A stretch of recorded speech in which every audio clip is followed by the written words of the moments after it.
Hey guys, tonight we're heading somewhere cold bone deep, nose freezing, candle flicker cold. Picture yourself trudging across a wind-whipped medieval plain, breath turning to frost before it even leaves your lips. There's no heated jacket, no fancy sleeping bag, just you, the endless dark, and a night so cold your thoughts start to feel slow. You're about to learn how people survived this without even lighting a fire. So, before you get comfortable, take a moment to like the video and subscribe, but only if you genuinely enjoy what I do here. And if you're listening right now, drop your location and local time in the comments. I love knowing where in the world you re-tuning in from. Now, dim the lights. Maybe turn on a fan for that soft background hum, and let's ease into tonight's journey together. You shuffle through a frozen forest. The moon above feels more like an observer than a friend. Its cold, silver light sketching the outline of your breath. You can't risk lighting a fire. There are bandits on the roads, wolves in the woods, and smoke gives away your position faster than anything. But the medieval wanderers knew tricks, quiet, clever, slightly ridiculous ones. They could stay alive through sub-zero nights using fireless warmth. First rule, never sleep alone. That's not romantic advice. That's pure physics. People back then called it companion heat.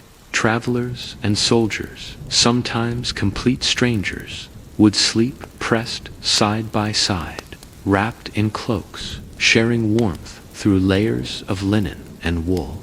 You'd wake up half frozen, half disgusted, but alive. And if you didn't have another human, you'd improvise.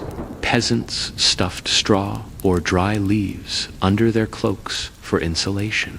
Shepherds filled animal skins with warm stones heated earlier by the day's weak sun. Historians still argue whether these stone sacks were used more for comfort or for drying boots, but either way, they worked. Then there was the art of wind cheating. In the absence of a tent, you'd dig a shallow trench or find a ditch and lie in it. Back to the wind, cloak drawn tight over your head like a turtle shell. Add a pile of earth or brush on the windward side, and suddenly the biting gust becomes a dull whisper. Some even smeared a thin layer of mud or animal fat on exposed skin to prevent frostbite. Yes, medieval skincare, but not exactly proved. The Vikings, of course, took this to a whole new level. They used layered wool and fur so effectively that even in Arctic winters they could sleep aboard open ships. Archaeologists once found traces of lanolintha natural grease from sheep wool preserved in burial garments, suggesting it was deliberately left unwashed to repel water and trap warmth. A Viking in soggy weather smelled like a sheep but felt like a furnace. And here's the fun part, they slept differently. In medieval Europe, sleep came in to acts first sleep and second sleep. After the first few hours, people often woke up in the middle of the night, chatted quietly, prayed, or just thought. Then they'd drift off again till dawn. During these midnight interludes, people managed the cold by pulling extra cloaks over themselves, or by sharing the residual heat under a single cover. The rhythm itself, wake, breathe, settle, kept the body from slipping too deep into dangerous chill. It's easy to forget that these people didn't have thermometers or forecasts. Their weather sense came from instinct, watching the way crows flew lower before a snowstorm, or how the air smelled metallic before ice formed. They'd prepare based on the taste of the wind. Modern preppers love to talk about situational awareness, but those peasants were the original weather apps. Some monks took no fire survival even further. There are records from 13th century monasteries describing how certain ascetic orders refused fire during Lent. They trained themselves to withstand freezing temperatures through mental discipline and slow breathing, almost like medieval Wim Hof. Historians still argue whether these accounts were exaggerated piety or real physiological adaptation, but they're fascinating either way. Imagine lying there on the cold ground, eyes half open, watching your breath curl like ghosts in the moonlight. Your stomach growls, your fingers ache, and then you remember heat isn't always fire, it's friction. Some travelers rubbed their limbs constantly through the night to keep circulation flowing. Others slept with a small pouch of dried herbs under their cloak time, rosemary, sage knot for smell, but because they believed the oils warmed the blood. Strangely, some of those herbs do have mild stimulating effects when inhaled. Science says placebo. Survival says, who cares? It helped. And while you're picturing this grim medieval sleepover, remember, not everyone survived it. Exposure was a constant threat, especially among pilgrims and beggars. But communities often had warming, hut-simple shelters along popular routes, stocked with straw and old blankets. Peasants built them cooperatively, a forgotten example of medieval social engineering. Then again, it wasn't all noble effort. Some travelers used less heroic tricks like snuggling next to livestock. Cows and horses radiate tremendous heat, and a desperate wanderer might accidentally fall asleep in a stable corner. You'd wake smelling like manure, but that's a small price for not freezing to death. It's oddly comforting, isn't it? Knowing that people once endured the same shivering nights and found solutions using nothing but instinct and stubbornness. No battery packs, no tech, just mud, body heat, and a refusal to die. And if you're ever caught in a modern winter storm, your car, dead, your phone, cold, remember, cover your head first, layer your clothing, breathe slow, conserve heat, maybe even whisper, thanks to those anonymous survivors who figured it all out first, somewhere under a pale medieval moon. Because if history teaches anything, it's this. Warmth was never about luxury, it was about cleverness. And you, under your blanket right now, already have something they didn't. Comfort, safety, maybe even Wi-Fi.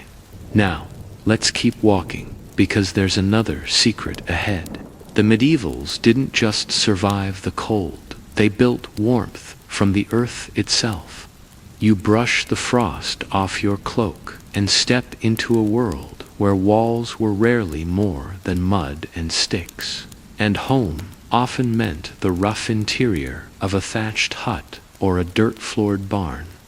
The nights are long, and the wind cuts sharper when there's nothing between you and the sky. Here's where medieval ingenuity shines or smells a little strange.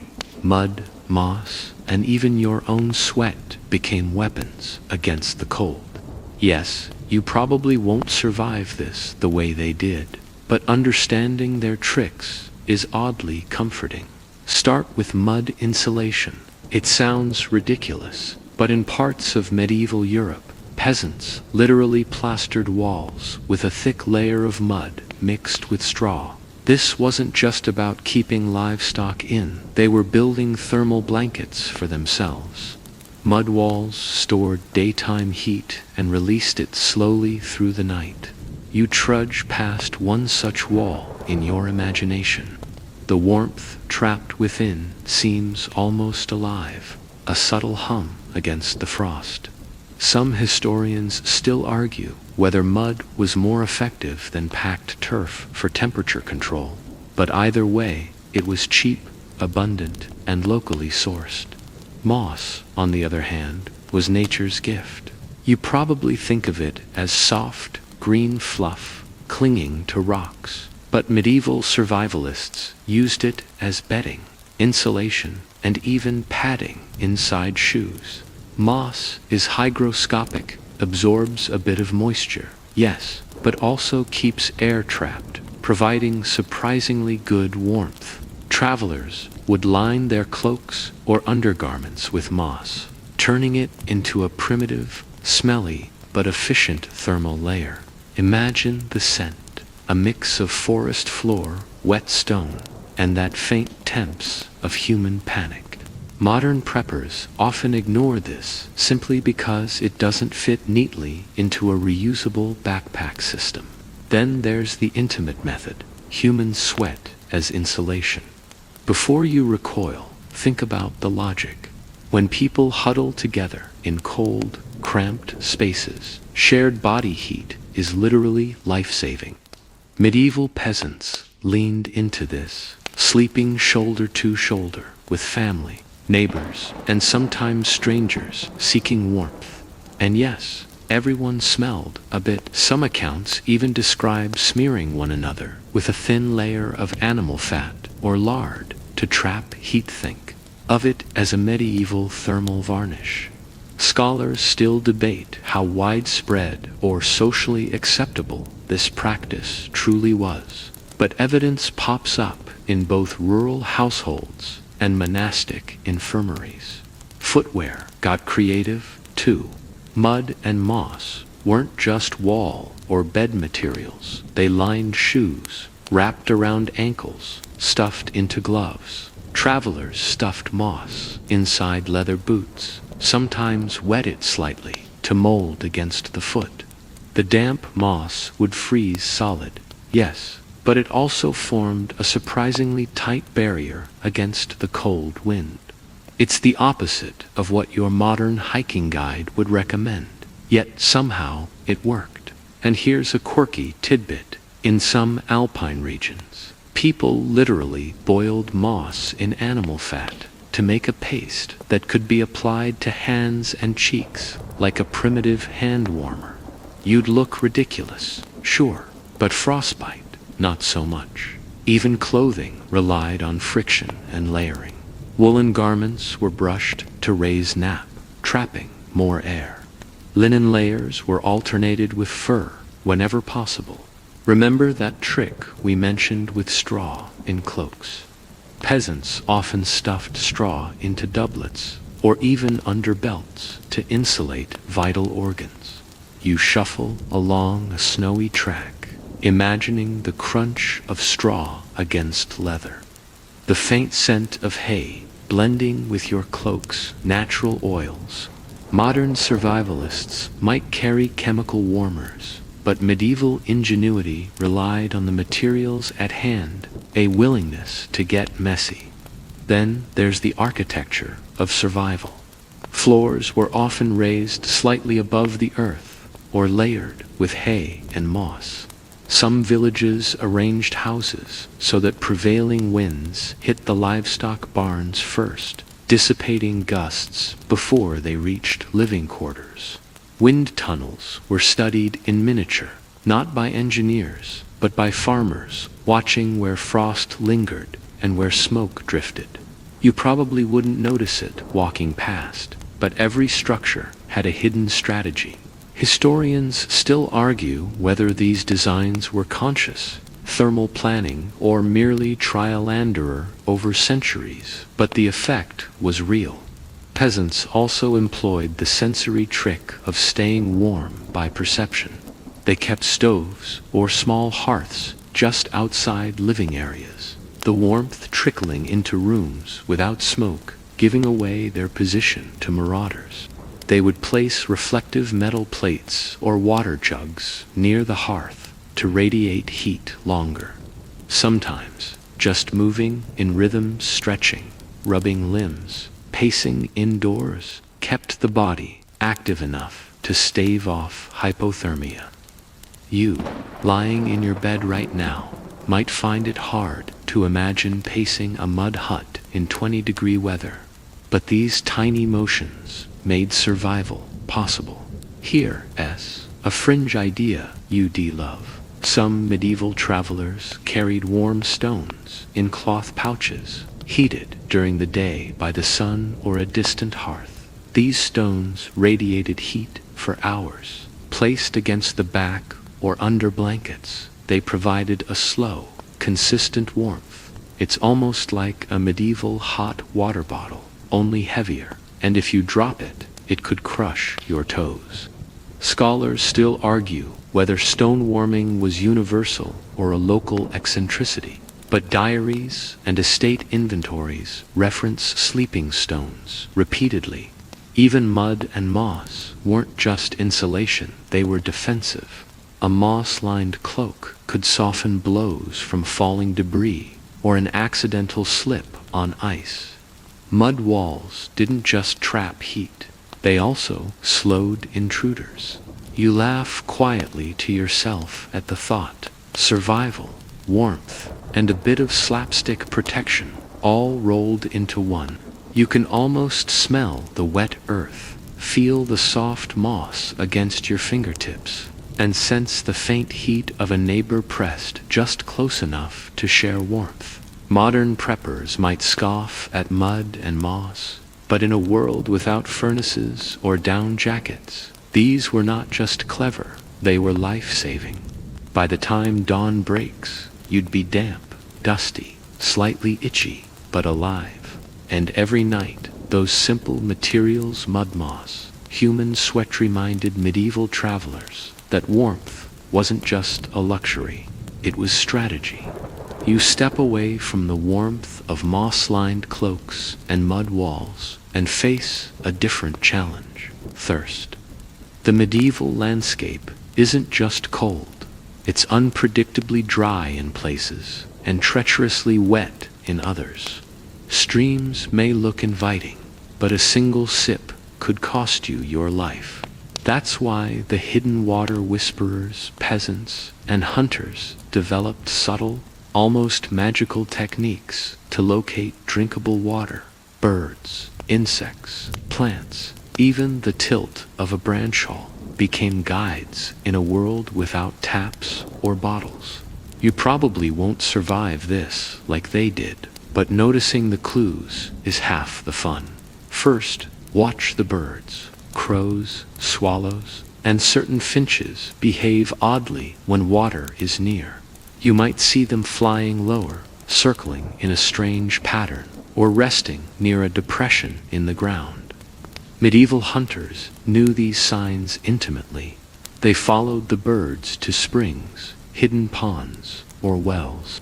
Some scholars still argue whether these observations were instinctual or learned from systematic tracking, but diaries and hunting manuals suggest a surprisingly structured methodology.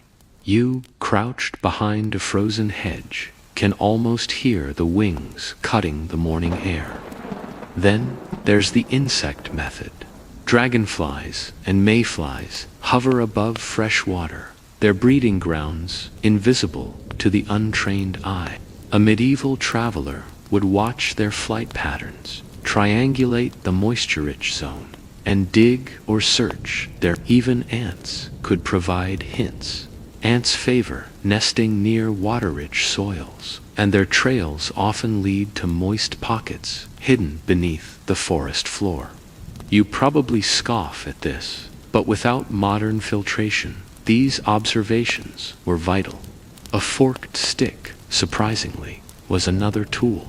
Take two branches and let one point toward a suspected underground stream. Some accounts suggest the stick would twitch slightly when passing over water. This method, known as dowsing, has fascinated historians and folklorists alike. Historians still argue whether the movement is psychological suggestion or a real geomagnetic response, but travelers swore by it. You lean over a damp root, stick in hand, and swear you feel a slight pull. You're not alone. The medieval traveler next to you would nod approvingly. Plants were more obvious indicators. Willow trees, horsetail, and reeds often grew near water sources. A medieval wanderer could read the landscape like a map, spotting greenery in winter or desolate terrain, knowing it signaled hydration nearby. Some even chewed on certain roots or bark to test for moisture content before committing to drinking unknown water.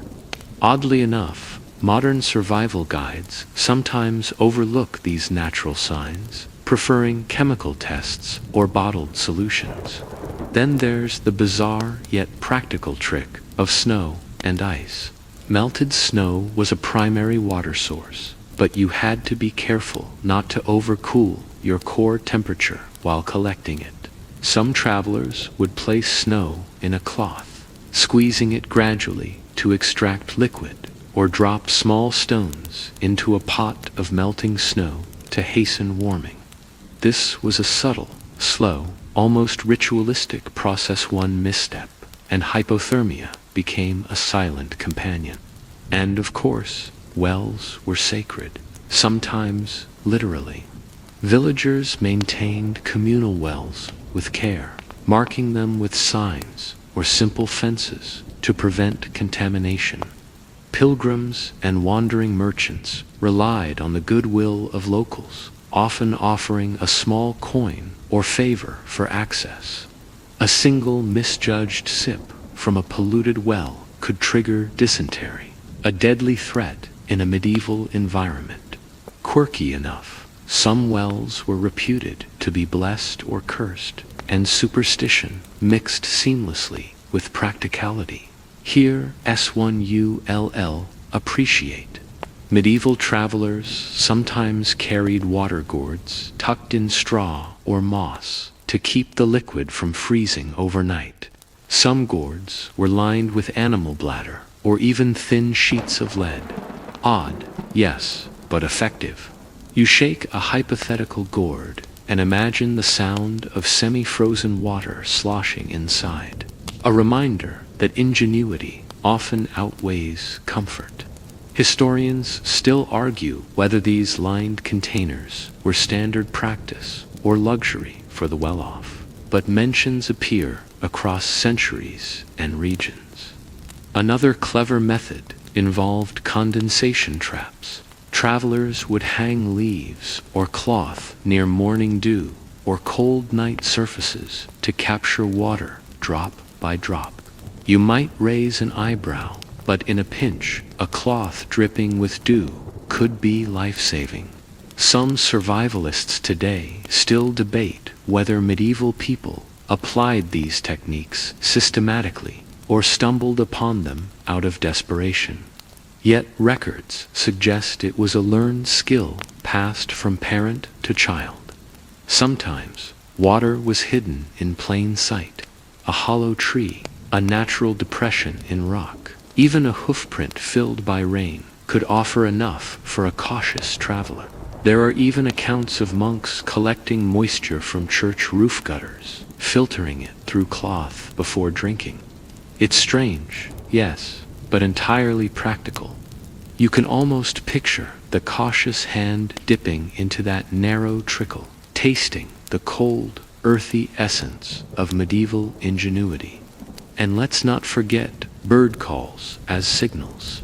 Certain migratory birds were known to flock near rivers or lakes. Travelers listened for their patterns, interpreting movement as both a weather and hydration indicator. Modern preppers often rely solely on tech, but medieval survivalists blended observation, instinct, and local folklore to find what you might dismiss as obvious. Finally, there was trust in community knowledge. Some paths were water-mapped in memory alone, known only to locals who guided travelers through dehydrated stretches. You could be miles from a visible stream, yet a kind villager would direct you to a hidden spring or a moss-lined cistern.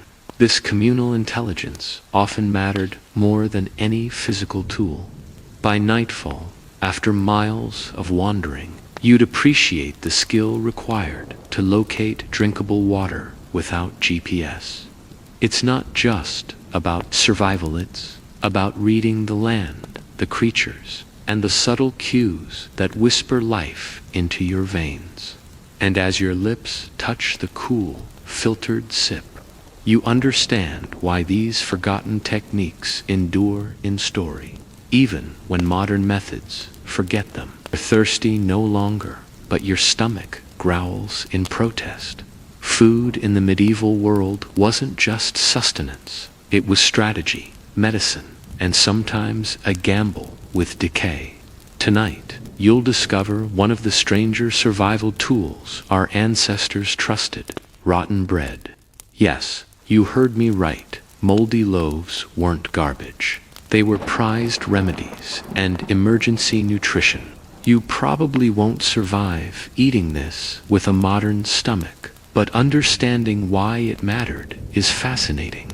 In medieval Europe, fresh bread was a luxury.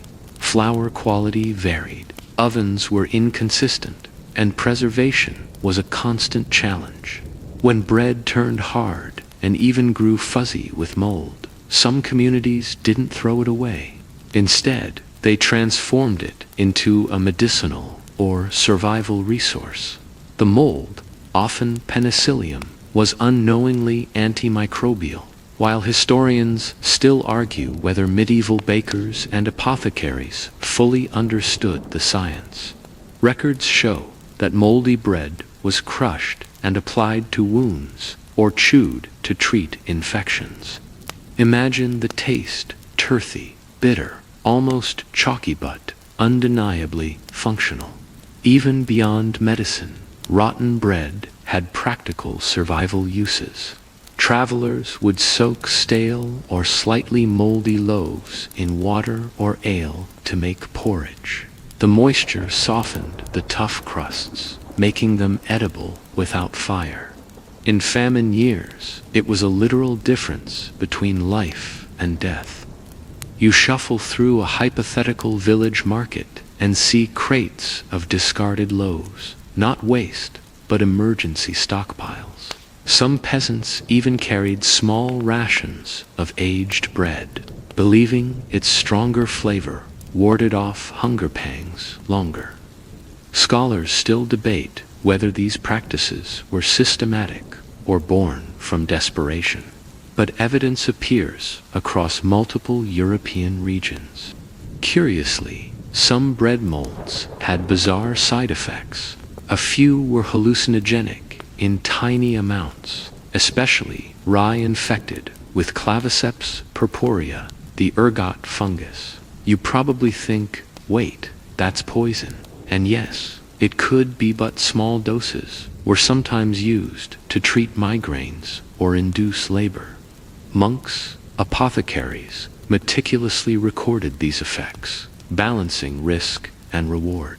Modern science confirms that ergot alkaloids do alter perception, but medieval survivalists treated it as another tool in the toolbox, e.g. risky, but occasionally necessary. Alongside mold, medieval kitchens relied on fermentation. Cheese, beer, and fermented vegetables weren't just tastes, they were survival mechanisms. The acids and alcohol preserved nutrients and killed pathogens. You imagine a traveler sipping sour ale instead of water, grimacing but grateful for safe hydration. Historians still argue whether fermentation was primarily for flavor, preservation, or both, but the overlap with survival cannot be denied. Interestingly, medieval survival extended to grain storage techniques. Whole grains were stored in pits lined with ash or straw to prevent moisture and pests from destroying them.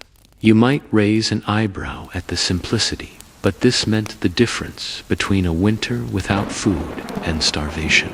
Some households even layered ashes with grains that were slightly damp, counterintuitive by modern standards, but effective. You can almost smell the earthy aroma of the stored grains, mixed with the faint temps of moldy bread nearby. Bread's medicinal properties weren't limited to infection. Some molds were believed to reduce fever or relieve stomach ailments. Travelers on long roads carried these loaves as a form of first aid, turning simple food into multi-purpose survival gear. You wrap a piece of crust in a cloth, imagining it pressed gently against a scraped knee or chewed to quell hunger. Quirky as it seems, it's a subtle, tactile connection to the resilience of ordinary people. And then there's the texture hack. Hard, stale bread was sometimes broken into small pieces and sprinkled in stews or soups to thicken them. This added bulk and calories without additional cooking fuel. You stir a bubbling pot in your mind, bits of bread puffing up, softening, and absorbing the savory broth. It's another reminder that survival was about using what's at hand with ingenuity and patience. Even in monasteries, moldy bread held significance. Apothecaries experimented with aged loaves in combination with herbs like thyme, sage, and rosemary, creating salves and poultices. The combination of mold, herbs, and sometimes animal fat made for surprisingly effective treatments. Historians still debate the extent to which monks understood the antimicrobial qualities, but they documented observations meticulously, blending science, superstition, and necessity. Travelers also employed breadcrumb traps for practical purposes. Tiny pieces of stale bread could attract birds, luring them within reach for protein, or even distract pests from stored grains. A medieval hiker might throw a handful of crumbs near a bush, not just for food, but to maintain a semblance of control over a harsh environment. You probably wouldn't think of breadcrumbs as survival tools today, but in a world without supermarkets, every crumb counted. Finally, let's not forget improvisation. When fresh fruit and vegetables were scarce, mushy bread mixed with nuts, seeds, or whatever herbs were available became an emergency ration. It was filling, portable, and oddly nutritious. Travelers often carried a cloth bundle of hardened loaves alongside a small gourd of water, relying on these unglamorous staples to push through long, empty stretches. You imagine the weary hand reaching into a bundle, crushing a hardened loaf into a makeshift mush, grimacing and taking another step forward. Medieval people mastered the balance between risk and necessity. Moldy bread, ergot-laced loaves, and fermented foods weren't just culinary quirks. They were life-extending strategies, developed through observation, experimentation, and sheer desperation. You chew the imaginary bread in your mind, grimacing at taste, but appreciating the brilliance behind survival. And as you move away from the bread, the lesson is clear. What seems repulsive, weird, or useless to modern eyes often holds hidden, life-saving potential. In a world without refrigeration or medical care, ingenuity was your most trusted ally. You push onward, leaving behind the smell of fermented loaves and stale grains, and your thoughts drift to clothing. Not fashion, not status, not vanity survival. In the medieval world, what you wore could mean life or death. Cloaks, cow fat, and even techniques borrowed from camels were all part of a system to trap warmth, repel moisture, and sometimes confuse predators. You probably won't survive this with your modern wardrobe alone, but understanding these layers offers insight into a time when fabric and grease were literal armor.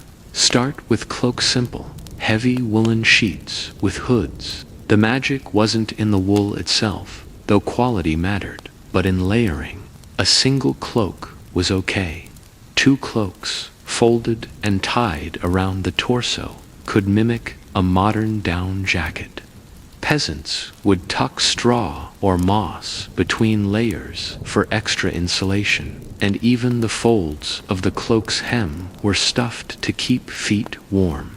You imagine the cumbersome weight dragging across frozen fields, yet it saved lives every winter. Scholars still argue whether cloak layering was intuitive or passed down through trial and error, but the practical results speak for themselves. Now, add cow fat, the medieval survivalists' greasy secret. Fat was smeared on leather armor, boots, or directly on skin to repel wind and water. You might wrinkle your nose, but in a downpour or snowstorm, a thin layer of animal grease prevented moisture from sapping body heat. Some travelers applied it deliberately to hands and cheeks, like sunscreen for frostbite, creating a slick barrier between skin and environment. Oddly, it also had insect-repelling properties, a happy accident in swampy or tick-ridden regions. Historians still argue whether this was widespread or confined to northern Europe, but evidence of fatty residues on preserved garments suggests it wasn't just folklore. The camel analogy comes from desert-adjacent trade routes in southern Europe and the Middle East. Nomadic travelers observed camels storing energy and warmth efficiently, particularly in layered coats of hair and fat. Peasants imitated this in subtle ways, folding cloaks strategically, padding garments, and relying on layered insulation instead of bulk fire. You probably laugh, picturing someone in a mud hut, wrapped like a camel, but the principle is sound. Even modern survivalists sometimes mimic these layering techniques with high-tech fabrics. Layering wasn't just horizontal, it was vertical. Wool tunics over linen, undergarments, cloaks over doublets, hoods pulled tight against the ears. Travelers understood thermal zones, chest and core prioritized, extremities insulated second. Failing to insulate hands, feet, or head was a common cause of frostbite. You trudge through a snow-dusted forest in your mind, each step muffled by layered boots stuffed with moss and straw, marveling at the practicality behind seemingly primitive attire.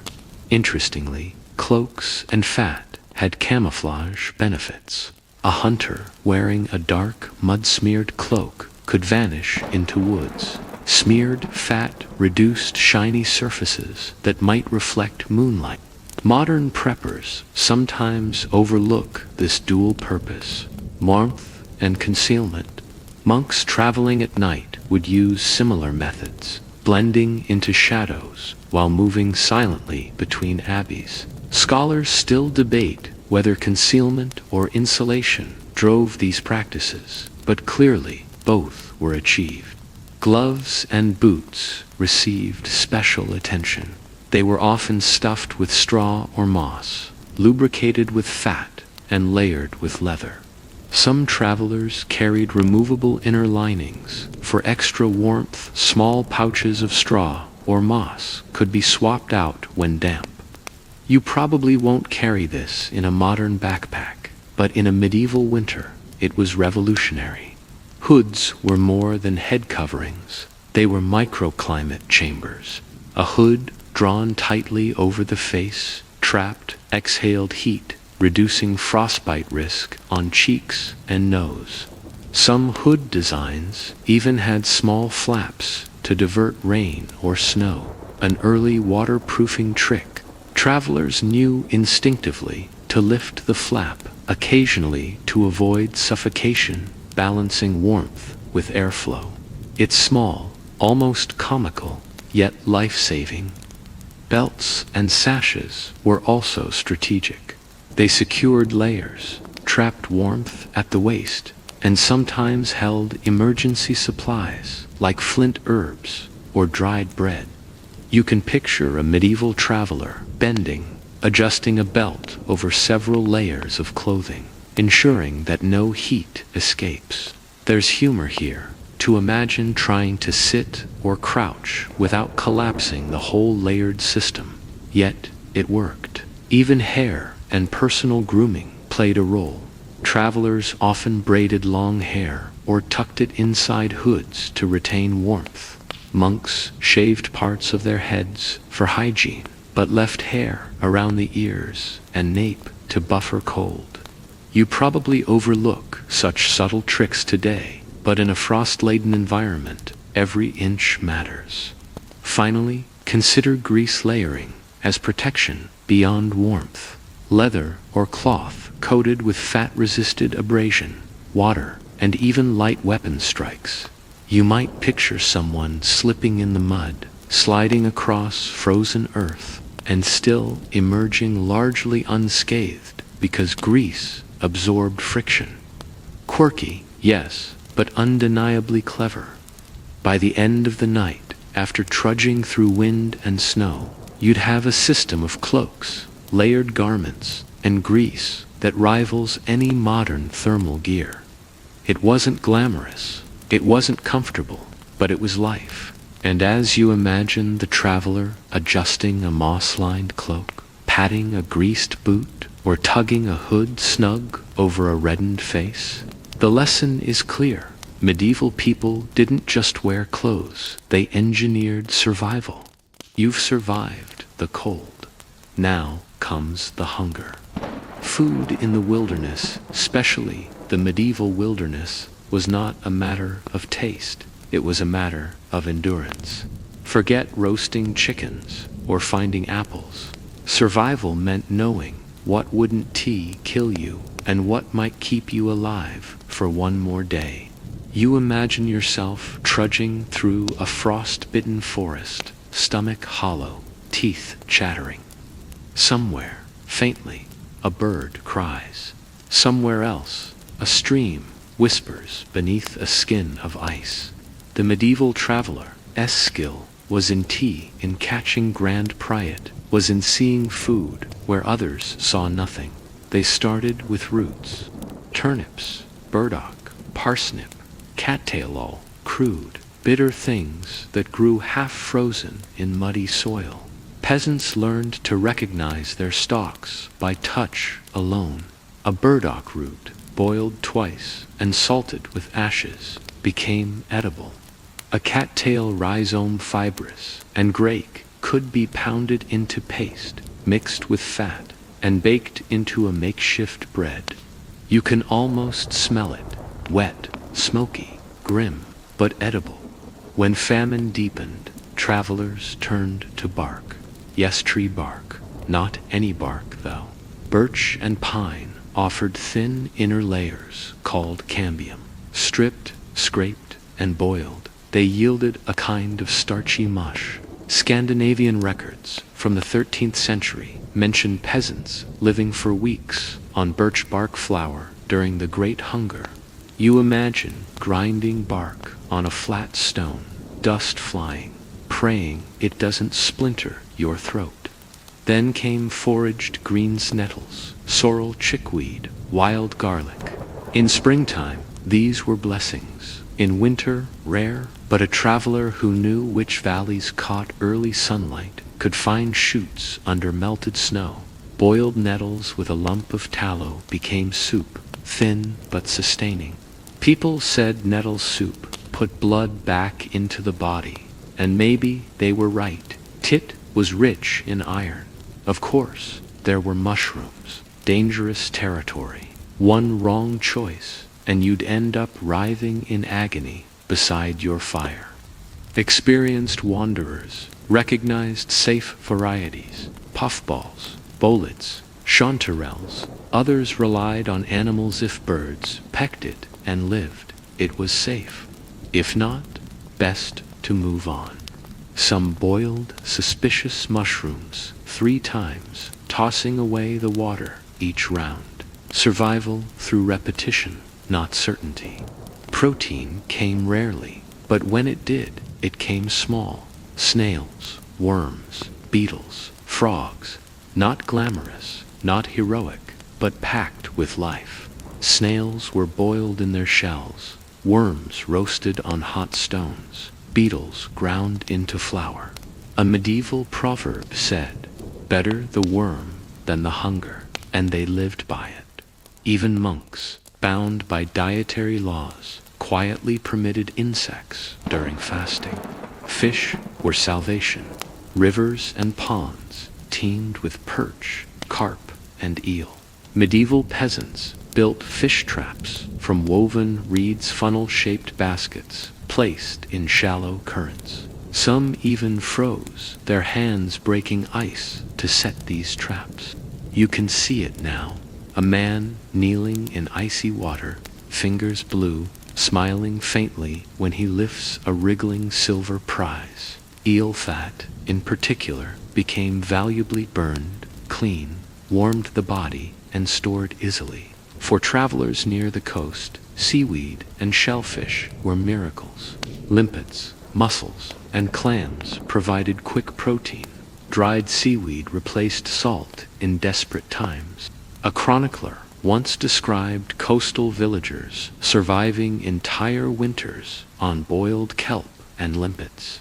Thin but laughing, you understand now, when you're starving, laughter is its own ration. And then there was the fire tricka method of cooking without firewood. Travelers carried small lumps of charcoal wrapped in clay. When lit, they smoldered for hours, enough to warm soup or roast a root. Fire was precious. Smoke drew attention. A single ember, protected in moss, could last an entire day's journey. Imagine holding that a tiny red heartbeat in your hands, your only warmth, your only kitchen. The more experienced carried journey bread, dense loaves of barley, honey, and grease baked hard as stone. They could last months. Some broke them with hammers. Others softened them in broth. Monks called it traveler's mercy. The Vikings had their own version, hardtack soaked in ale. In both cases, the principle was the same. Keep hunger one step behind. Water was another trial. Streams meant risk parasites, decay, so people boiled water with charcoal or herbs, thyme, wormwood, mint. Sometimes they added ashes to neutralize taste. Rainwater was best caught in cloaks or hollow bark, and in snowbound terrain, melting ice was safer than eating snow. Travelers said, snow steals heat from the stomach. It wasn't superstition, it was thermodynamics learned through pain. Yet food wasn't just fuel, it was morale. Even the poorest wanderers tried to season their meals. Salt, when available, was treasure. Herbs like rosemary or sage were prized, not for taste, but for familiarity. When you're half-starved, a familiar flavor reminds you you're still human. That's why, even in the grimmest chronicles of famine, you'll find recipes humanity preserved through ritual. The most fascinating survival secret, though, wasn't what they ate, was how they shared it. Medieval travelers often moved in small groups, pooling their scraps. One caught a fish, another found roots, another carried a spark of fire. Alone, they'd starve. Together, they feasted briefly, but enough. The bond forged over bark soup or worm stew was sacred. That's why many travelers carried wooden bowls marked with carvings symbols of shared survival. When you think about it, it's beautiful, not the food, the hunger, the resilience behind it. The understanding that survival isn't about abundance, it's about resourcefulness. By the time you finish this journey through medieval hunger, you realize something quietly profound. They didn't just survive nature, they negotiated with it. You wake to the smell of smoke butt, not the kind you expect. It's sweet, thick, almost spicy. Somewhere nearby, strips of meat hang from a wooden frame, curling at the edges as smoke curls through them. You've entered the heart of medieval food preservation, where survival depended on patience, salt, and fire. The average medieval person couldn't count on tomorrow's meal. Seasons were cruel, trade routes uncertain, and famine just one bad harvest away. So they built a science out of keeping food alive after death. You might call it early food tech, equal parts, chemistry, superstition, and art. Salt came first. Not the flaky table salt on your fries, the kind mined from brine pits, or scraped from evaporated pans by hand. Salt was currency. Whole towns grew around salt mines, like Wieliczka in Poland, which still tunnels deep under Europe like a pale cathedral. Back then, a sack of salt could buy a slave or a horse. That's how vital it was. Without salt, meat spoiled within hours. With salt, it lasted months. The process was brutal but brilliant. Butchered meat rubbed hard with coarse crystals, packed in barrels, and left in cool, dark rooms. The salt drew moisture out, leaving the meat leathery and gray but safe. Some added honey or vinegar to mask the flavor. Others buried the salted slabs under ashes to keep away insects. It wasn't pretty, but it was survival. Next came smoking, a ritual older than kingdoms. In the thick air of a thatched cottage, meat hung above the hearth, turning brown and fragrant. Hickory oak, applewood beech gave a different taste. Smoke carried chemicals that killed bacteria and dried the surface. The result was jerky-like, resilient, almost immortal. Travelers carried these strips in leather pouches, chewing slowly as they walked, savoring both salt and memory. Historians still argue whether spices were just luxury or life-saving necessity. On one hand, pepper, cinnamon, and cloves made rotten food edible. On the other, they were absurdly expensive, shipped from Asia, traded through Venice, guarded by knights. A single ounce of pepper could equal a week's wages. But in the medieval mind, spices didn't just flavor, they protected. People believed exotic spices had magical preservation powers, and in a way they did. The antimicrobial oils in cloves and cinnamon helped suppress decay. Then there was fermentation, the invisible miracle. Cabbage became sauerkraut, milk became cheese, apples became cider. Fermentation wasn't fully understood, was seen as divine transformation, a gift from God or nature. But it was brilliant chemistry, bacteria eating sugars, creating acids that preserved food. Monks brewed beer for nutrition as much as pleasure. Ale wasn't just a drink. It was liquid bread, safer than water. Your mind drifts to pickles. Yes, pickles were survival gear long before they became sandwich decorations. Vegetables sealed in vinegar or brine lasted through the dead of winter. Soldiers carried jars on campaigns. Housewives whispered secret brine recipes like spells. In medieval England, pickle wasn't tea, even a noun, yet it was a verb. To pickle meant to save life from rot. And when salt ran out, people turned to honey, the natural antibiotic. Whole fish were sealed in honeycomb, meats coated in thick amber glaze. Honey starved bacteria of moisture, preserving even fruit for months. It's why archaeologists have found 3,000-year-old Egyptian honey still edible. Medieval healers used it both in cooking and medicines, sometimes confusing the two on purpose. Then came drying. On sunny days, women laid apple slices, mushrooms, and berries on woven mats. In colder regions, wind drying was common. Fish dried so hard it clinked like wood when dropped. To eat it, people pounded it with stones and soaked it overnight. Vikings and Mongols both relied on dried meat, lightweight, compact, and indestructible. You start realizing the medieval pantry was less a kitchen, more a defensive strategy. For milk, They used rennitin enzyme from calf stomachs to turn liquid into curd and whey. Cheese was edible preservation. A wheel could last years, aging gracefully, while fresh milk would sour in hours.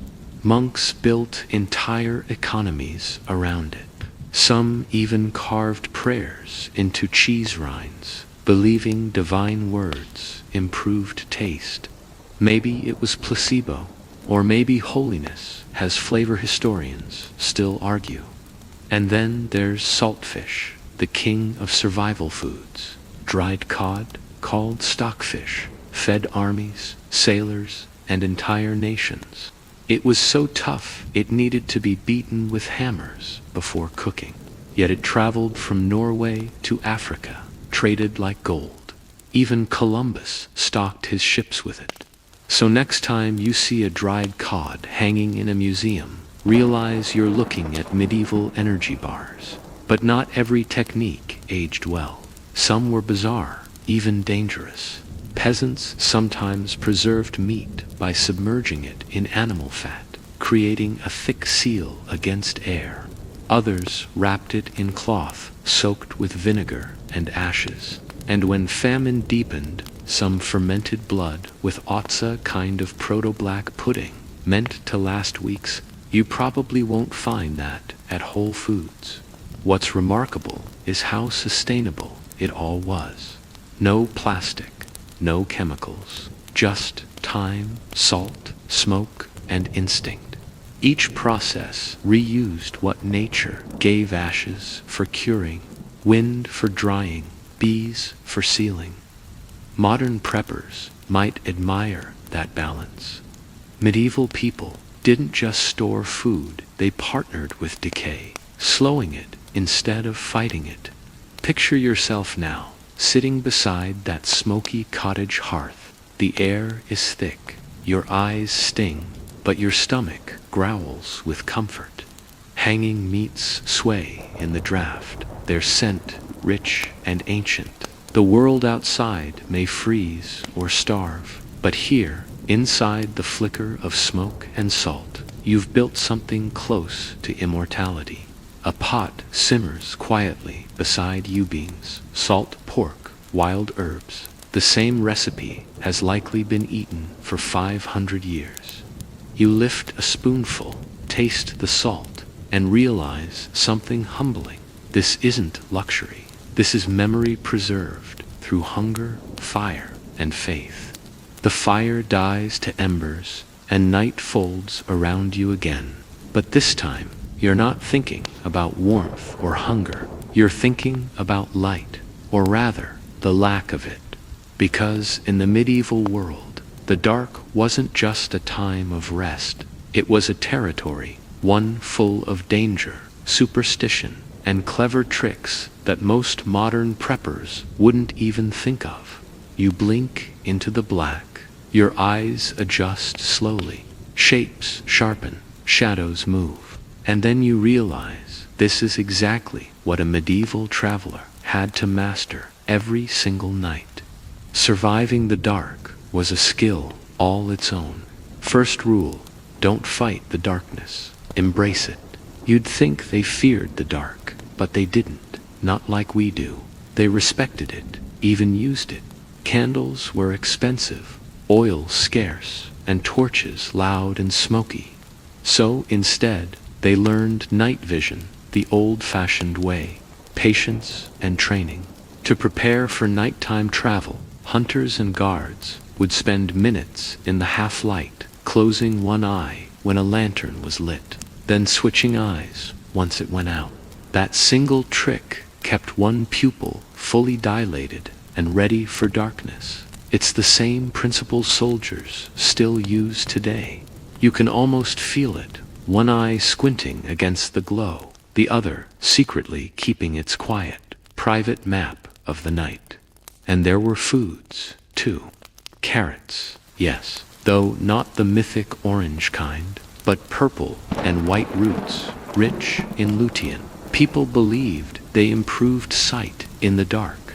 Historians still argue whether that was medical wisdom or just wishful thinking. But even now, science gives it some credit.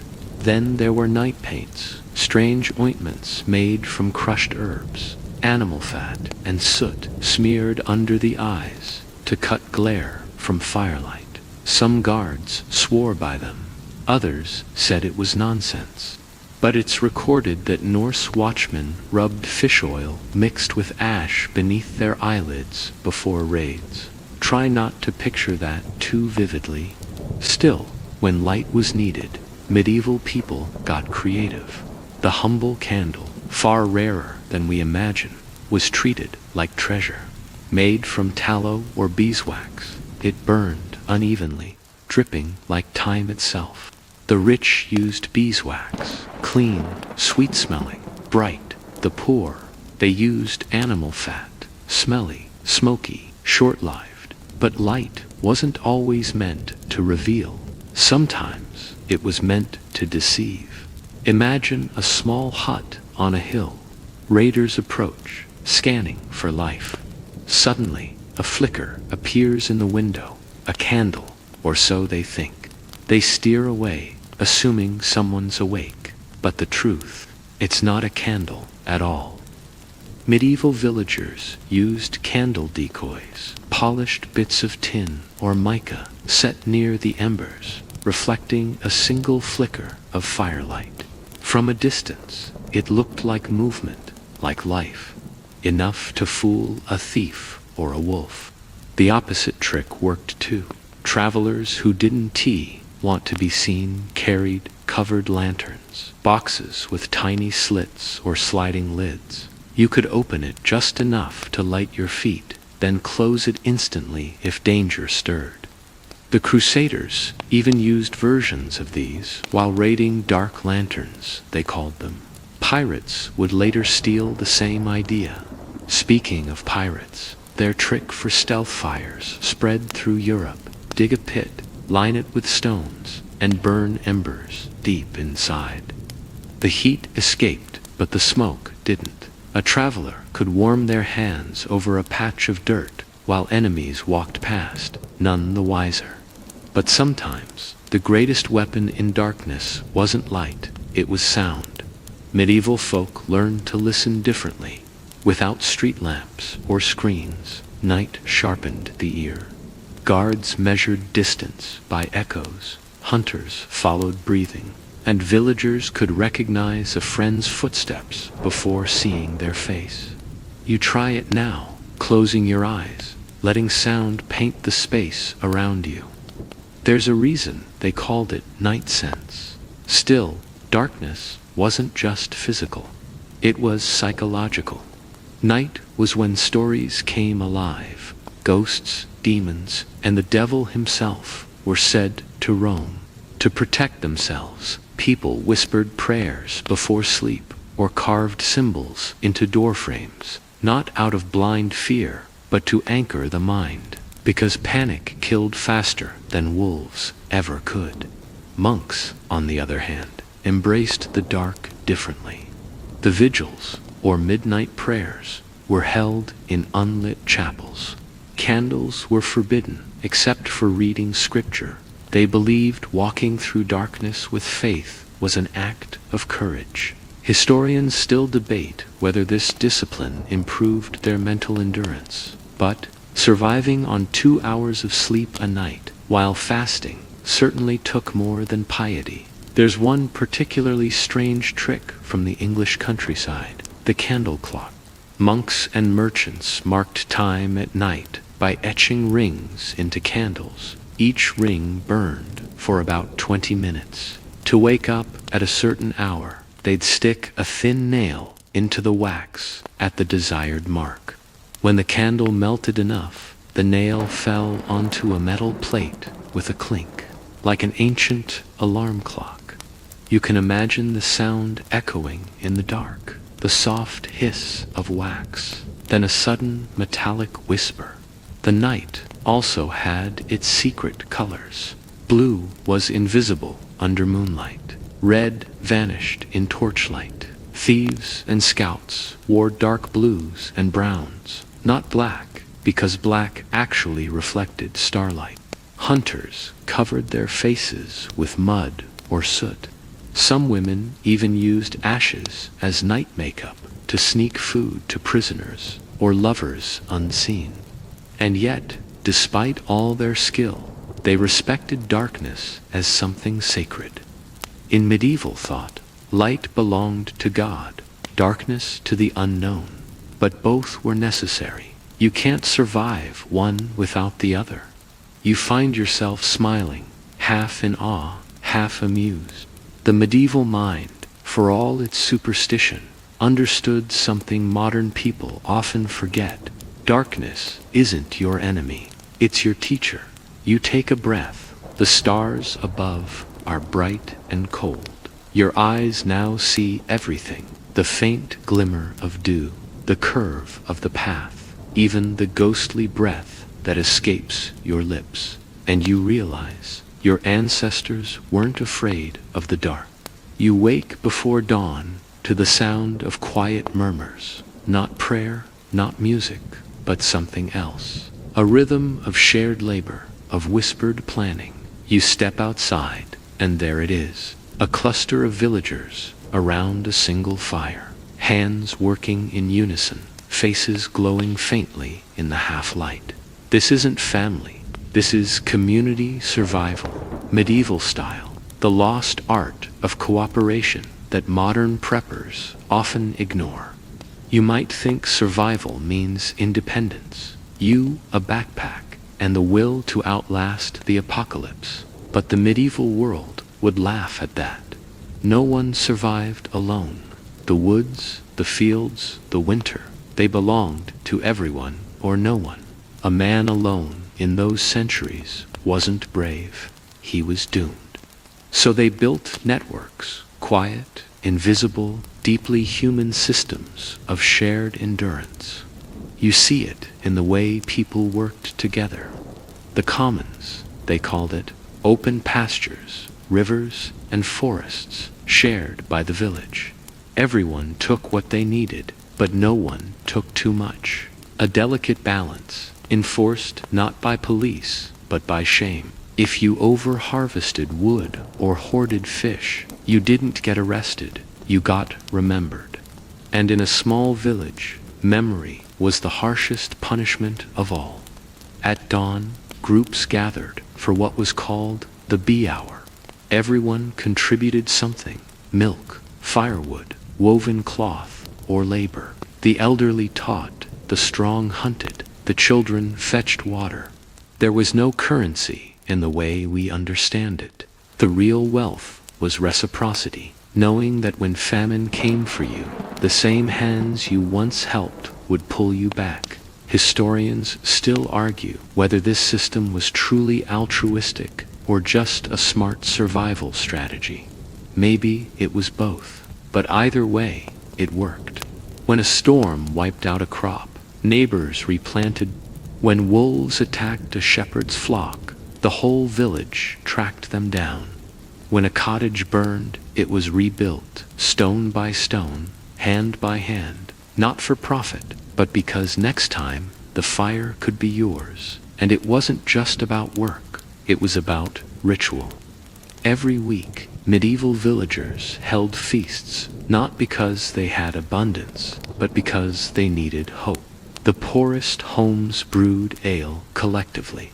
Bread was baked in shared ovens. Even laughter was a survival tool. Scientists now call this social cohesion, but medieval folk simply called it life. When winter approached, these communal systems became a literal lifeline. They organized food rotations, where each household stored grain in sealed barrels marked with colored wax.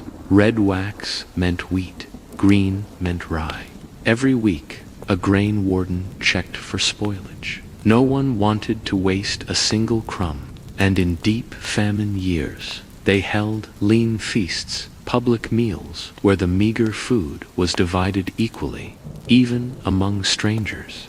You can almost feel it, the flicker of torchlight in a thatched hall, the sound of shared spoons scraping a wooden bowl. No one had enough, but everyone had something. There were deeper forms of survival, to emotional survival. Medieval life was soaked in hardship, plague, war, hunger, yet they stayed sane because they shared their fear. Priests offered confessions, yes, but so did neighbors. A dying man's story wasn't just his, it was everyone's reminder to keep faith, to keep working. There's an old saying from the 12th century, to tell grief is to have it. Maybe that was their therapy. Even travelers benefited. Inns and monasteries offered charity shelter, one night of free rest for pilgrims. In return, the guest told news from distant lands. Imagine that, trading information for warmth, a medieval form of Wi-Fi, you might say. And if you think they didn't have secret signals, think again. Villagers used hidden marks on stones and trees to guide those in need. A small cross meant safe to ask for food. A swirl mark meant disease. Here, stay away. You can still find some carved into old church walls in France and Wales faded. But there, sometimes, the system stretched beyond one village. During long winters, groups of peasants formed fellowship routes, informal trade lines connecting communities across valleys. One village might trade dried fish for grain, another exchanged wool for honey. No kings, no markets, just human trust.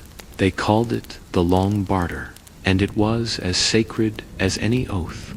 In times of plague, when contact itself became deadly, they adapted again.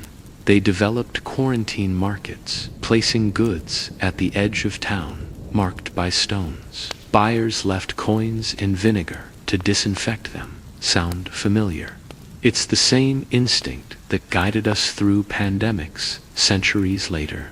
History doesn't repeat, it just rhymes, quietly.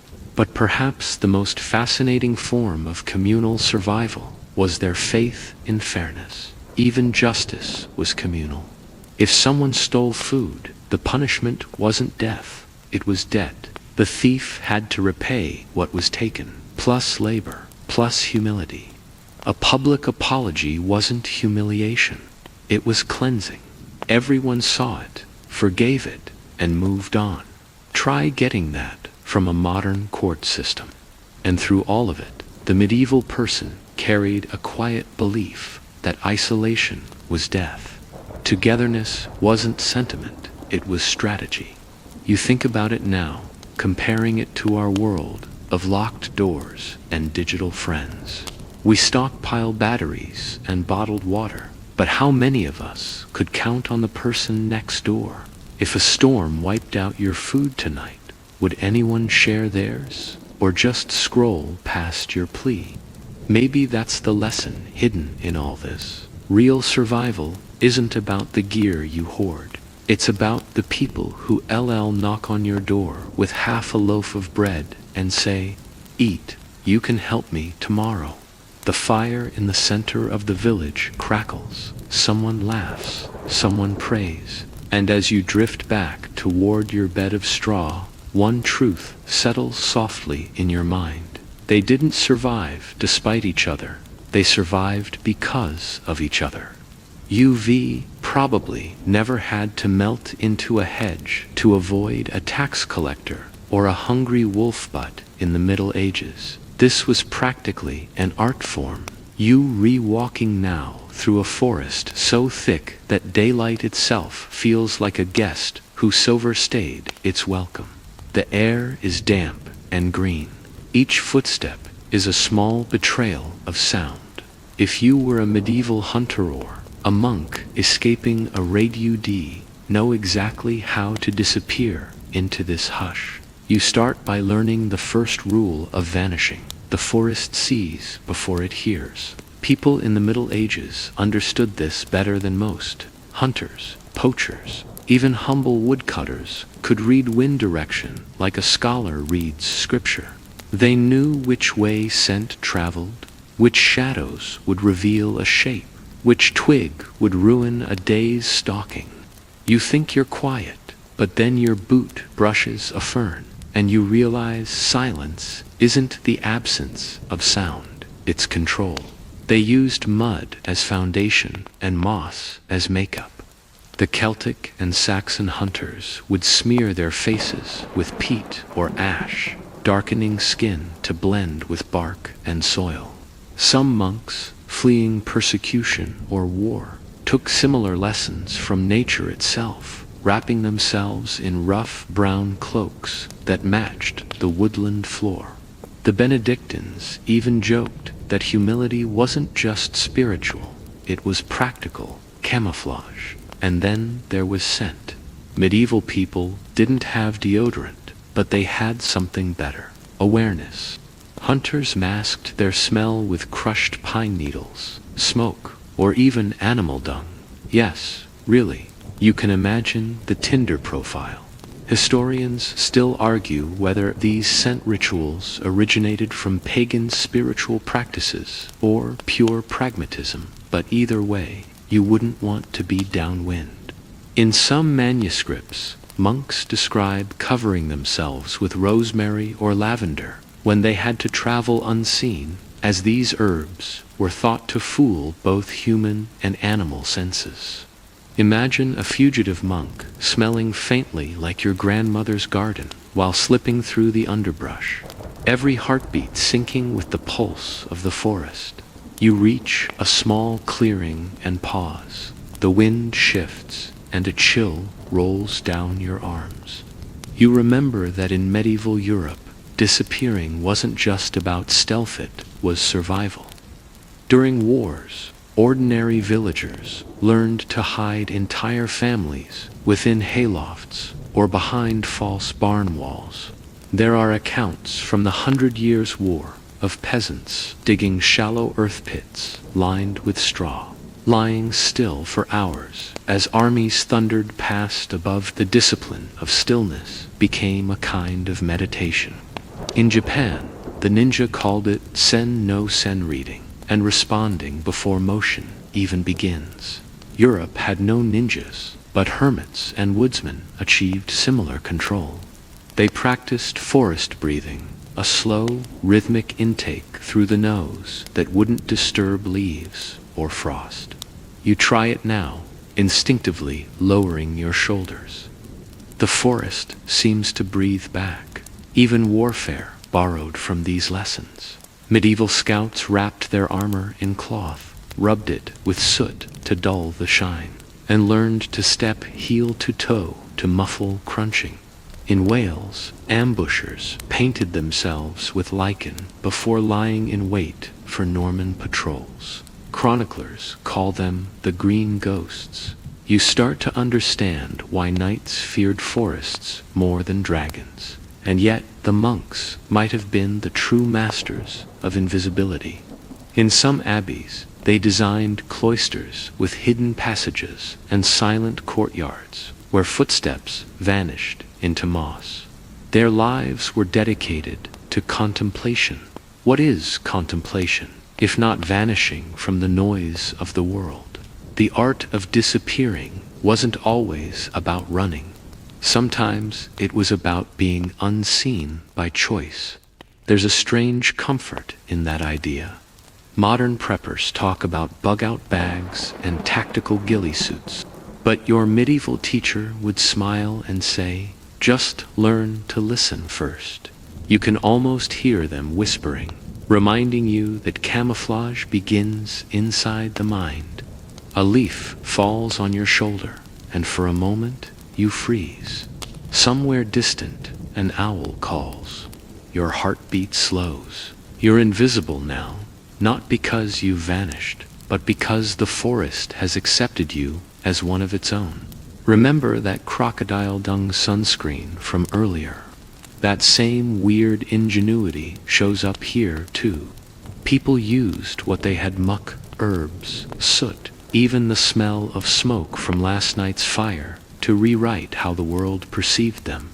A medieval survivalist didn't need gadgets. They had patience, mud, and the courage to stand perfectly still while wolves prowled 5 feet away.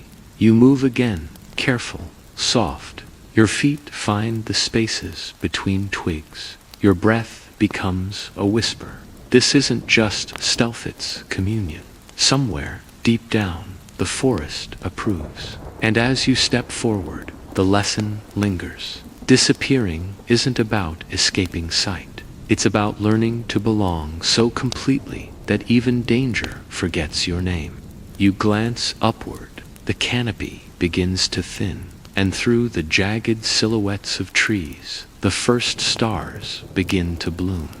If you've ever lost signal on your phone and felt a flicker of panic, imagine being a medieval Travolent compass. No maps, no GPS voice, calmly saying, "Turn left in 100 meters. Just you, the sky, and maybe the faint toll of a church bell in the distance. Navigation in the Middle Ages was a symphony of observation. You'd begin by reading the heavens. The North Star Polaris was your truest friend. It didn't move, no matter how much the rest of the sky spun and twinkled around it. Sailors called it the steadfast light. Peasants knew that if you kept Polaris over your left shoulder, you were heading east toward the morning. The stars were their compass, and the rhythm of bells their clock. Picture it, a farmer returning from the next village after sunset. The air smells of smoke and damp hay. He listens not for footsteps, but for bells. Every parish had its own distinct tone, tuned slightly differently. You could tell how far you were from home, not by distance, but by pitch. The deeper the bell, the closer the heart. Historians still argue whether church bells were originally placed according to spiritual geography or acoustic strategy, but either way, their sound became medieval GPS. And it wasn't just the sky and bells. Nature itself whispered directions. Moss clung thicker to the north sides of trees. Anthills leaned toward the sun. Even the shape of a bird's flight revealed a coming river or village. Monks traveling between abbeys wrote small travel poems, mnemonics, disguised as prayers to remember landmarks. When lichen lies low, the road bends slow. You smile, because somewhere in the back of your mind, you're realizing that they were basically the first Google Maps engineers. In coastal towns, fishermen would memorize the cries of seabirds and the scent of salt carried by wind direction. The Sami people of northern Europe had a word, luoti, meaning a song map. Each melody traced a specific route across snowy tundra. Sing it right, and you'd never be lost. Forget a note, and you might walk in circles until dawn. You crouch near a fallen log, fingers brushing the cool moss. Its texture is slick, damp. You recall a story from an old manuscript about Benedictine pilgrims who taught novices to feel direction. By moisture, the idea that, in still air, the north side of a rock stayed coldest, longest. It wasn't magic. It was pure observation science, wrapped in superstition. And then there were bells. Again always, the bells. They marked not only direction, but also time. Before mechanical clocks, the world ran on sound. Monasteries divided the day into canonical hours, matins, lauds, prime, terce, sext, none, vespers, and compline. Travelers could orient themselves just by listening to which prayers were being sung nearby. A bell-ringing sext meant the sun stood high. Conklin meant nightfall. You didn't need a watch. You had rhythm. Joke number 1 for the night. Some medieval folks claimed they could find north just by which side of their body felt warmer in the sun. It worked about as often as your phone's autocorrect helps you spell Renaissance. But sometimes, luck favored the observant. Mariners, before the magnetic compass, followed the star path's routes, mapped by constellations, positions at specific seasons. Viking sailors even used sunstones, crystals like Iceland spar, to detect sunlight through clouds, tricks so clever that modern physicists confirmed it actually works. You imagine some bearded Norseman squinting into the fog, holding a glowing rock, muttering, "Yeah, southish." Back on land, roads themselves were memory palaces. Travelers remembered shapes of trees, bends of rivers, even gossip from one hamlet to the next. Some inns placed carved symbols on doorways to signal direction like proto-road signs. A cup etched on the wall might mean water nearby, a sheaf of wheat, safe farmland ahead. Historians still argue whether early pilgrims carried small magnetic stones from Asia long before the compass became common in Europe. A few artifacts hint at it, but the evidence is hazy, like a distant bell through fog. What's certain is that most people didn't need magnets. They had instinct, patience, and the stars. You tilt your head, listening. Somewhere far away, a bell tolls 3 slow notes. The sound carries over fields and through valleys, just as it did 700 years ago. You could close your eyes and almost find your way home from it. The medieval traveler inside you smiles because you realize that orientation isn't just about direction, it's about trust. Remember those monks who mastered silence in the forest? They also mastered sound in the open. They could count echoes, measure distance by how long a bell's tone lingered. Some even claimed to hear the weather shift, saying rain made the bells sound dull, while frost made them sing. Modern preppers track with compasses, satellites, and night vision goggles. But your medieval teacher would just tilt their head and say, "Listen longer. The world still speaks. We just stopped paying attention." As you keep walking, the stars above turn slowly, the bell fades, and you realize you've been guided by something far older than technology. You've been following the same map your ancestors once did, one written in light, sound, and faith. The forest grows quieter as dusk settles, but you sense a rhythm beneath the stillness, a pulse of life attuned to danger. Medieval people relied on more than just eyes and ears. They had animal allies whose instincts far outstripped human perception. You follow the faint echo of a bark, a caw, a buzzing hive, realizing that each sound is a signal, a piece of intelligence in the web of survival. Dogs were the obvious companions, not pampered lap pets, but vigilant working animals. Shepherds trained them to guard flocks, hunters taught them to track game silently, and villagers relied on them to sense approaching strangers or predators. A low growl meant caution. A sharp bark indicated immediate danger. You feel a shiver as you imagine a small terrier at your side, muscles taut, ears swiveling with every shift of wind and rustle of leaves. Then there were the birds. Ravens and crows weren't just ominous symbols. They were watchers of the world. Monks and hunters observed them carefully.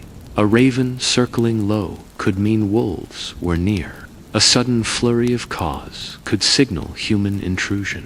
Some even communicated with these birds, leaving food or whistles to influence their flight. Historians still argue whether these relationships were actively trained or arose from pure observation, but either way, the birds acted as living alarms, sending critical messages faster than any human runner. Even bees contributed. Hives were more than honey factories. They were natural warning systems.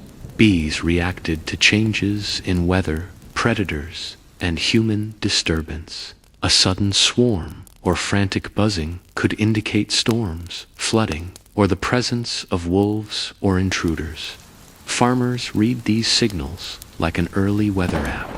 You lean near a hive, feeling the vibration through the wooden frame, sensing a hidden warning you almost can't explain. Hunters and travelers often synchronized their own behavior with their animal allies.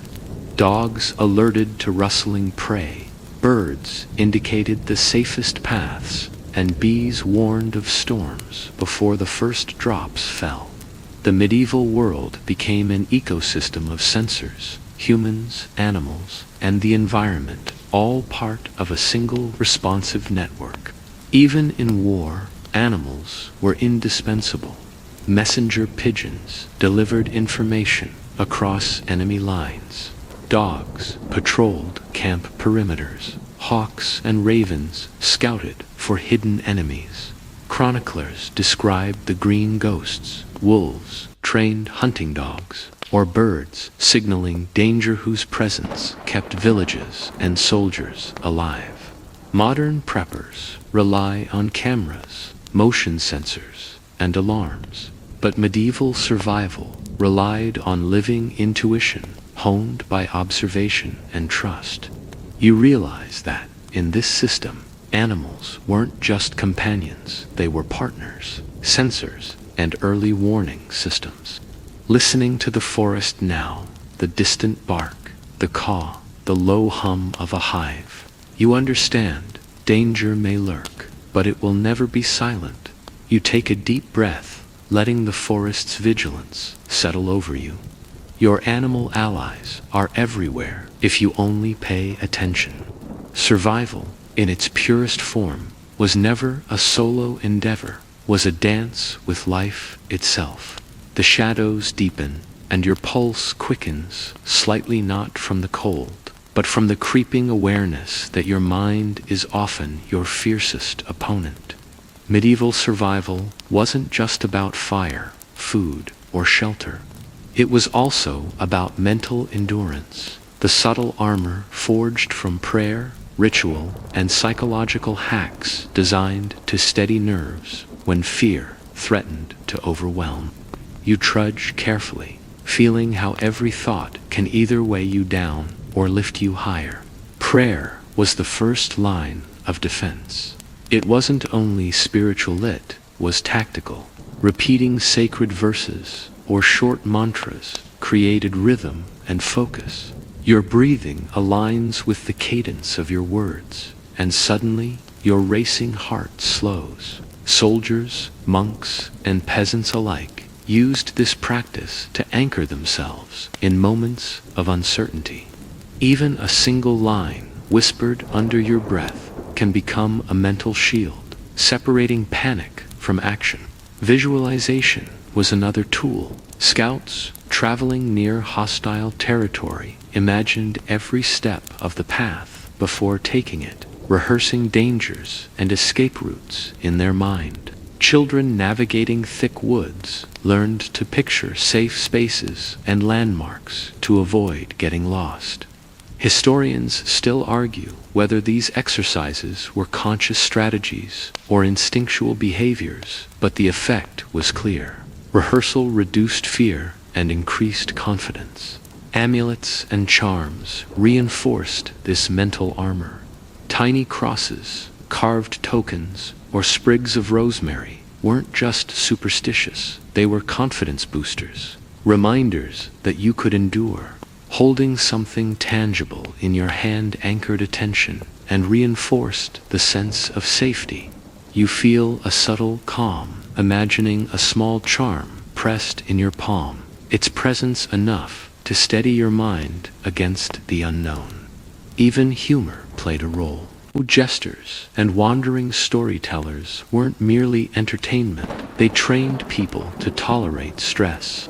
A laugh at the absurdity of a minor misfortune, a well-timed prank, or a ridiculous tale of clumsy knights helped communities cope with long winters, sieges, and other uncertainties. You chuckle softly, picturing a nervous peasant soothed by a jest about a goat and a cannonball. Controlled exposure was another critical tactic.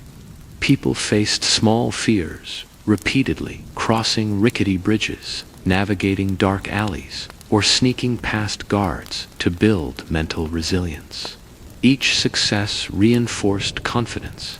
Your mind starts to catalog tiny victories along your path, realizing they are armor as protective as chainmail. You move through the forest, noting how rhythm, ritual, and small habits weave together, chanting, focused breathing, visualizing safety, and carrying a talisman form a psychological shield. Fear becomes manageable. It teaches, warns, and guides rather than paralyzes. By the time night fully settles, you feel the centuries-old wisdom embedded in your own mind. Courage, focus, and a calm, attentive mind were as crucial to survival as food, warmth, or weapons. The medieval world reminds you, mental survival is not about denying fight, as about arming yourself to move forward in spite of it. The last rays of sunlight fade, leaving you in a dim, silvered world where shadows stretch long and uncertain. You trudge into a hamlet that seems almost forgotten by a cluster of dirt and timber houses, smoke curling lazily from chimneys, and a quiet hum of life that has persisted against famine, disease, and war. This is the village that wouldn't die, a testament to medieval survival wisdom that modern preppers often overlook. Life here revolves around knowledge passed through generations. Every family, every household has its secrets, which wild herbs can substitute for grain. How to store potatoes beneath a layer of sand to prevent freezing, and which river bends hold the freshest fish. You move along the narrow paths, smelling the mingling scents of wood smoke, earth, and cooked porridge, understanding that survival in this village was a communal craft, not a solitary endeavor. The villagers are experts at reading subtle signs. A particular wind pattern hints at frost, a behavior of birds warns of predators, and a moss-covered rock indicates water nearby. They've honed instincts that allow them to anticipate danger days before it arrives. You remember previous lessons from the forest dogs, ravens, bees, and see now that the entire human ecosystem operates the same way. Observation is currency. Intuition is armor. Meals are modest but ingenious. Cereals are fermented for longer storage. Root vegetables buried in straw survive the cold, and even moldy bread has medicinal uses. Rot, decay, and imperfection are tools, not disasters. The village healer teaches you that survival often means embracing what others discard. The ugly vegetables, the bruised apples, the bread with green flecks. Each is a medieval prepper's trick modern supermarkets would scoff at. Community is the true lifeline. Families share seeds, food, and labor. A barn collapse or a poor harvest doesn't devastate a single household. It mobilizes the entire hamlet. Knowledge is pooled, which clay walls insulate best, which animal fats stave off frostbite, how to construct smoke-free fires for warmth and concealment. Historians still argue whether these mutual aid networks were conscious strategy or evolved instinct, but either way, they are the reason the village persists where others fell. Children are trained early in survival skills, tracking, fire building, herbal identification, and mental discipline. Elders pass down rituals and mantras to manage fear and uncertainty, echoing the lessons of monks and soldiers. Every story told at night, every whispered warning is a lesson wrapped in warmth and memory. You wander to the outskirts, where the last smoke curls into the sky.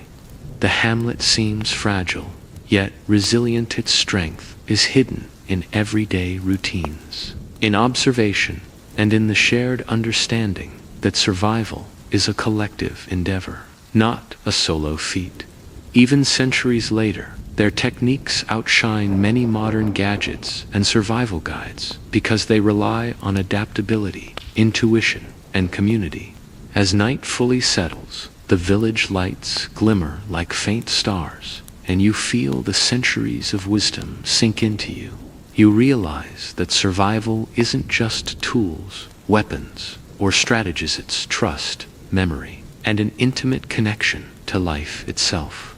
Here, in this forgotten hamlet, all the medieval lessons converge: observation, patience, mental resilience, animal allies, firecraft, and communal knowledge. They didn't just endure, they thrived, and their secrets remain hidden in plain sight, waiting for someone to notice. The night has fully embraced the world around you.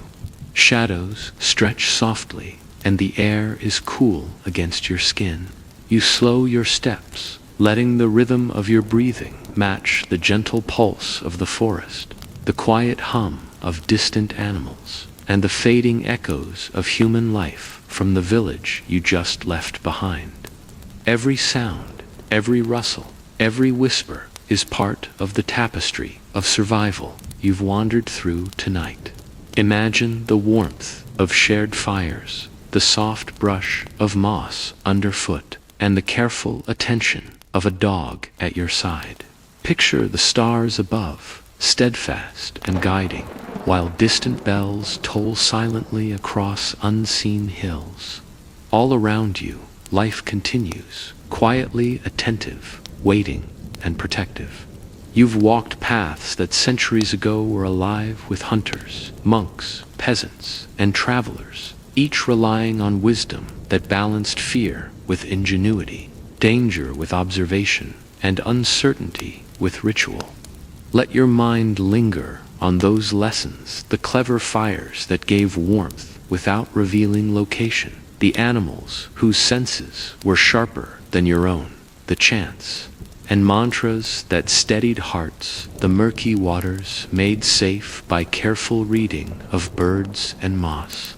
Each small piece of knowledge was survival made tangible, and now you carry it to Quebec, as though centuries of practice are settling gently into your own mind. Feel the calm. Let your heart beat slow. The world outside continues, but you are safe. You are wrapped in the subtle, enduring wisdom of those who came before. Their tricks, their careful observations, their courage in the face of the unknown, all of it now belongs to you. There is nothing to fear tonight, only the quiet knowledge that adaptation, patience, and presence can carry you through even the darkest paths. Now, close your eyes. Let the forest, the village, and the stars mingle in your mind. Let the gentle cadence of history rock you toward rest. You are here, you are safe, and you are ready to drift. Good night, sweet dreams.